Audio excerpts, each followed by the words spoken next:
In the aftermath of the February 2026 military attacks against Iran, the nature of the conflict rapidly evolved. What initially appeared as strikes confined to military objectives soon expanded toward the targeting of critical infrastructure, marking a shift with far-reaching implications for human security and ecological sustainability. In this context, the attacks on oil storage facilities in and around Tehran stand out as a defining example. These strikes not only caused extensive material damage, but also triggered the large-scale release of environmental pollutants across urban and regional environments. The explosion of fuel reservoirs and the resulting fires released massive quantities of hazardous substances into the atmosphere, including volatile hydrocarbons, sulfur oxides, nitrogen oxides, and fine particulate matter.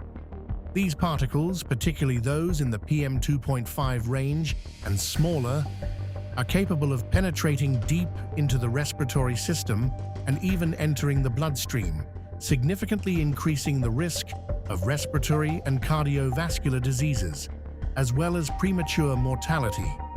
In the immediate term, this translated into a sharp deterioration in air quality, with widespread reports of suffocation, eye irritation, and acute respiratory distress. Yet the gravity of the situation lies not only in these short-term effects, but in its cascading and long-term consequences. When such pollutants interact with atmospheric moisture, they give rise to acid rain, an environmental process capable of degrading soil quality, contaminating water resources, and damaging vegetation and ecological cycles. Moreover, the leakage of petroleum products into urban surfaces and drainage systems raises the risk of infiltration into groundwater reserves, posing a direct threat to drinking water security and long-term public health. In such scenarios, contamination is no longer geographically contained. It can spread across broader regions, affecting distant ecosystems and populations alike. This brings into focus a critical legal question. At what point does large-scale environmental destruction in armed conflict move beyond collateral damage and become an internationally wrongful act, or even an international crime?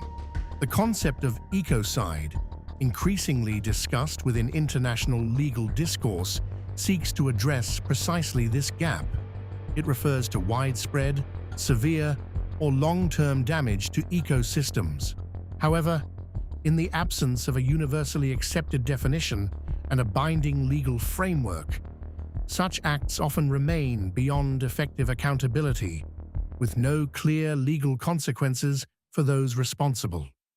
At the international level, organizations such as the World Health Organization and the United Nations Environment Programme have issued warnings regarding the broader implications of such attacks. Their assessments emphasize that the impact extends well beyond immediate environmental harm, disrupting health systems, threatening food security, compromising water resources, and undermining ecological stability on both regional and global scales. Ultimately, what emerges is not merely an environmental incident, but a reflection of the changing nature of modern warfare. These are conflicts whose consequences do not end with the moment of explosion, but persist in polluted air, contaminated soil, degraded water systems, and in the bodies of those who continue to live through them. Because when the environment becomes a casualty of war, the victims are not only those living today, but also the generations yet to come.